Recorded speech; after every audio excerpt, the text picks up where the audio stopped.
Following some breaking news as it comes to us relating to Prince Harry out of London. So here's what happened. He lost a legal challenge that he mounted over the British government's decision to downgrade his security after he and his wife Meghan stepped away from their royal roles. Our partners at the BBC got this exclusive interview with Prince Harry, making a lot of headlines today. To that news, his reaction. It began airing a few minutes ago. We wanted to dip in and play you a portion.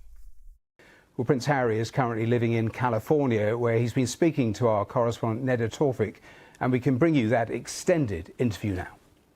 But obviously, pretty gutted about the decision. We thought it was going to go our way, but it certainly is proven that there was no way to win this through the courts.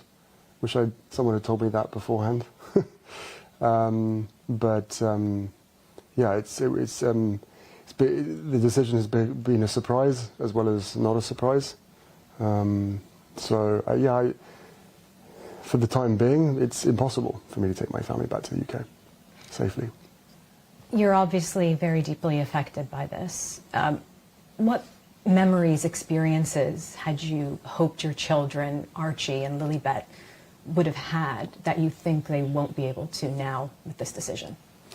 Well, for a start, the only time that I've come back to the UK is sadly for funerals or court cases, with the odd charitable function where I can in between that. I put myself at risk for that, but I will continue on with a life of public service, so I will always support the charities and the people that mean so much to me.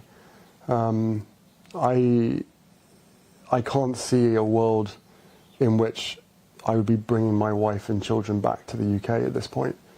And the things that they're going to miss is, well, everything. You know, I love my country. I always have done, despite what some people in that country have done. Hi, you're watching our BBC News partners there interviewing exclusively Prince Harry after that court loss. Listen, he's been saying to the courts all along that the downgrade in his status as a member of the royal family had security implications against his wife and his children. But also as part of that interview, I wanted to highlight a couple of things that you did not get to hear that are potentially headline making. He's saying that his father, who is the King of England, won't speak to him because of what he calls security stuff. No speaking to him, no conversations to be had between the two. He also calls what happens as, quote, a good old-fashioned establishment stitch-up.